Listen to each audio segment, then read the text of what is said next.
Hi everybody, Levi Clay here, and in today's video I'm going to be following up on my last video where I talked about the things that you should learn in your first 3 years of playing guitar. Now if you missed that video, I recommend you go and check it out, but I will be giving you a summary of that in a second. But first I just want to say please do make sure you hit that subscribe button, leave the video a like and drop me a comment in the comments below. It is a big help, and of course I am engaging with you guys there.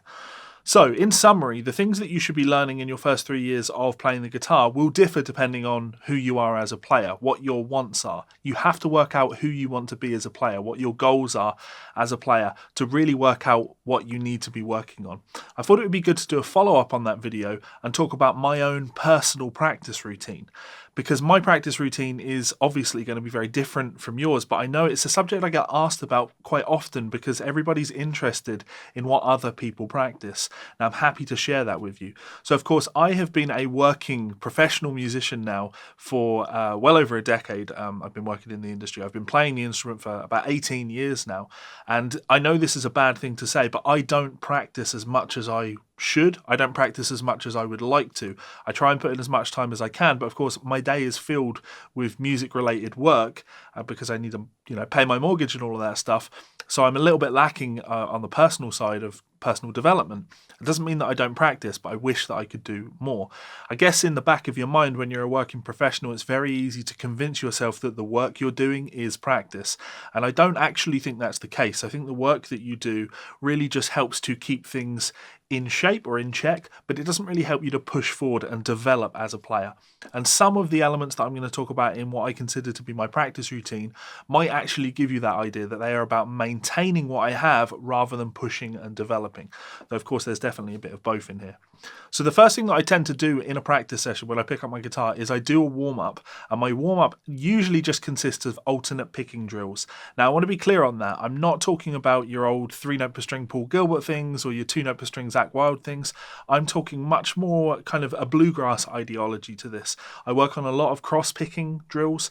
I just improvise around the neck, just making sure that I'm keeping my alternate picking going, and I make sure that I'm crossing strings a lot. I make sure that I'm including lots of ascending and descending triad patterns in my playing, because I want to be able to consistently move across strings with that alternate picking motion and not be lumped in with the way that I used to play, which was a lot more scalar based. And I always found that alternate picking is the way that I can do that at a relatively consistent speed, or certainly a relatively consistent rhythm, because that's what we're all about when we're doing these types of things, or certainly in my playing, rhythm is a huge part of the way I play. So what I want to do now is I'm going to cut in an example of me doing that so you can hear what I'm talking about. This is how I might be warming up my alternate picking.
So next up, the thing that I always work on is triad visualization.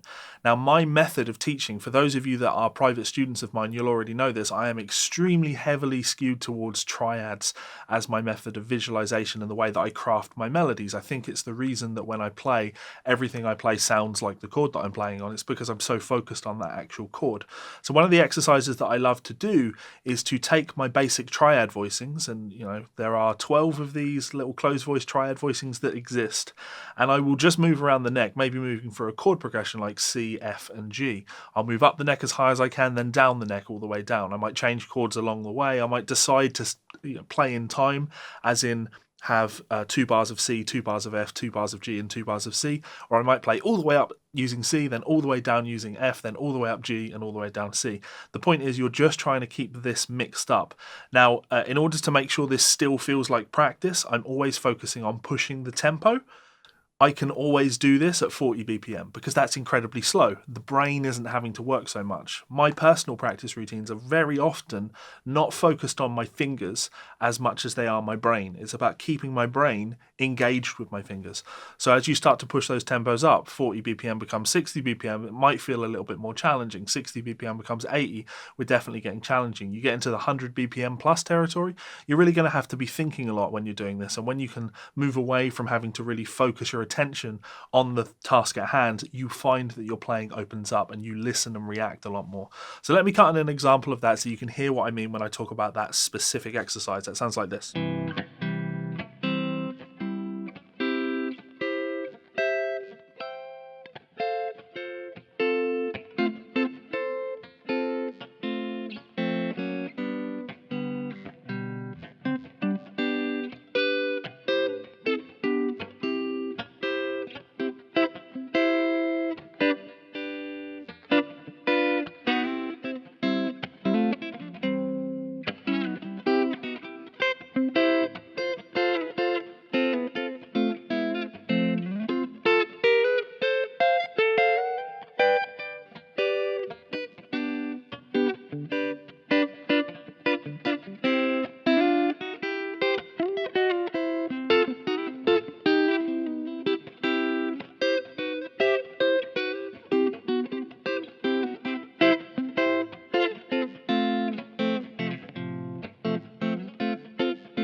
So from there, a lot of my playing and practice routine will often feel like playing more so than practice in the truest sense of the word.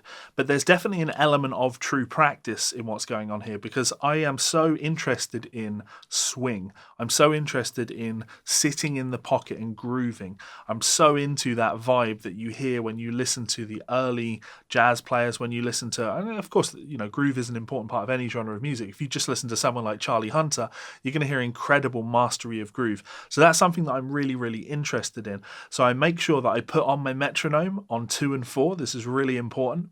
Metronome on 2 and 4, and I improvise along with that, playing with some of these swing feel ideas. And I'm looking to interact with that metronome click as much as possible. So I'm not using it as 1, 2, 3, and 4 and using it to measure whether or not I'm in time. I'm using it on just 2 and 4, and I'm trying to make sure that I feel like the 2 and 4 is something I'm playing with rather than over the top of. It's something that I'm interacting with. Sometimes I want to hit it, sometimes I want to leave some space and let it breathe. I've got my phone here with a metronome set to 90 BPM. Of course, when this is on 2 and 4, you're really going to be perceiving that as double the speed. I'm going to press play on this now. I'm just going to vocalize some rhythms over the top of this because, of course, in my practice, I'm looking at developing my playing and connecting the brain to the hands. So I want to be able to use my hands to execute the musical ideas that I'm hearing rather than using my fingers to find musical ideas that I haven't heard and being surprised by them. So if I put this on, I just want to say this is a skill in itself to be able to put a metronome on and hear this as being 2, 4, 1, 2, 3, 4, 1, 2, 3, 4. You notice what I did there is I counted 2 and 4. This is an Emily Remler technique. I would recommend you check out her instructional video on this. If we count the metronome as 2, 4, 2, 4, then fill in the spaces. 2, 4, 2, 4, 1, 2, 3, 4, 1, 2. That's going to help you feel that pulse. Now, if I vocalize some rhythms over the top, 2, 4, 1, 2, 3, 4, 1, 2, 3, 4. Ba ba da ba ba da da da ba da ba da da da da da da ba da da da da da da da da da da da da da da ba da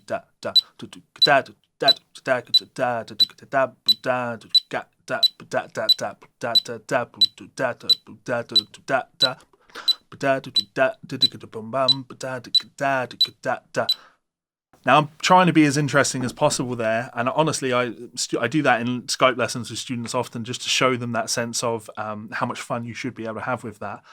When I play the instrument, I want to be imitating those sounds, the sounds I'm hearing, and then applying my melodic contours to those rhythms, rather than, like I say, using my hands to just try and copy things. From there, we're moving into transcription. Of course we are. It's me. I'm really big on transcription. It's a massive part of how I play. So I will be transcribing melodies. That could be sax solos. It could be piano solos. It could be guitar stuff, whatever I'm interested in at the time. I mentioned Charlie Hunter earlier. I've been transcribing some Charlie Hunter ideas just recently. I'm just looking to steal other people's vocabulary. And it's a big part of, this is a big chunk of the way I practice, of course, because it falls so in line with my job as well. Like when I'm transcribing things for work, I consider that to be part of my practice because it's helping my ear open up to sounds. From there, this is where we take the left turn, of course. I am learning piano at the moment, so that is also taking up a big chunk of my available practice time. There is a link in the description, and it does help the channel out if you go and sign up for a 3-month trial of Pianote, pianote.com/Levi Clay. You can get a completely free trial for a month, and I get paid for every sign up that you get there. So if you want to support the channel without having to put your hand in your pocket, that is a great way of doing it.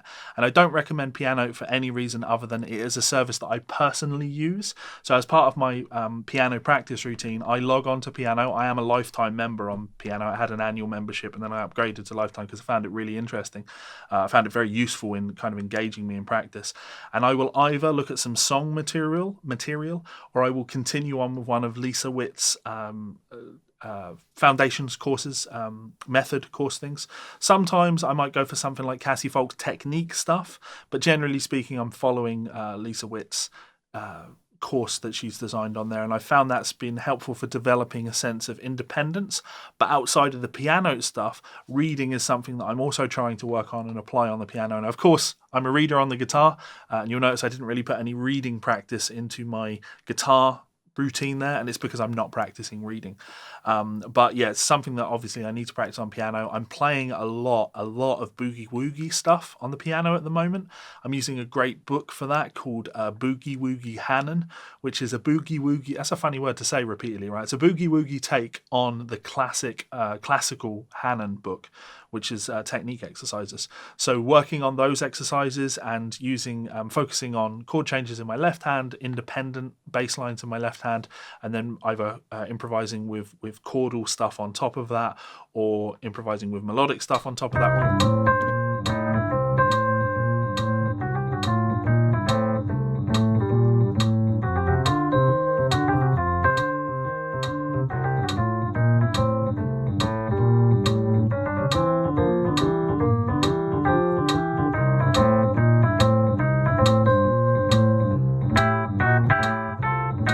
Forces me or sends me back to what it was like to be a child practicing guitar, because you're more engaged in terms of the thinking and the study, the focus and the development and the building of the technique. My guitar practice is never going to be that now because there's not all that much. That's an arrogant thing to say. That's totally not true. But in terms of what I need to be developing, there's not a whole lot for me to be developing compared to what there is. There's miles and miles of progress that I can be making on the piano. There's still lots to do on the guitar, but it's much harder. You make tinier steps the longer you've been playing. Whereas piano, I'm making huge steps when I play the piano. So that is part of my practice routine, worth mentioning. And like I say, link in the description to check out my trial on piano. Please do. Big help for the channel. Finally, I just want to say a huge thank you to all of my wonderful supporters over on Patreon. Again, another great way to support the channel. It keeps the lights on. You can have a private lesson with me. You can get access to my my private member Facebook group, or you can get involved with everybody in the tab downloads and things like that, where we download my transcription challenges. Lots of fun. Well worth checking out. And if that doesn't suit, you can also head on over to Amazon and check out one of my books. I have several available. And again, they help to keep the lights on. This is how I make my living. So if you enjoy the content, please do consider supporting the channel. It is a big help. I'll just say it one more time. Please do hit that subscribe button. If you have any comments, questions, concerns, thoughts, or ideas, let me know in that comment section below. And I will see you for another video very soon. Goodbye.